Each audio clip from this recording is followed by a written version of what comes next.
This is Forged for Speed.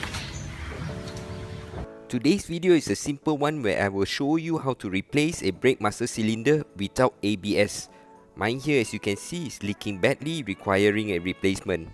Before we start, please consider to subscribe and hit the bell icon to receive notifications when a new video is uploaded. To start off, remove all the brake fluid in the reservoir tank by sucking it out.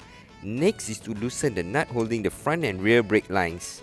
At the back of the master cylinder, there are two nuts that is holding the pump to the brake booster.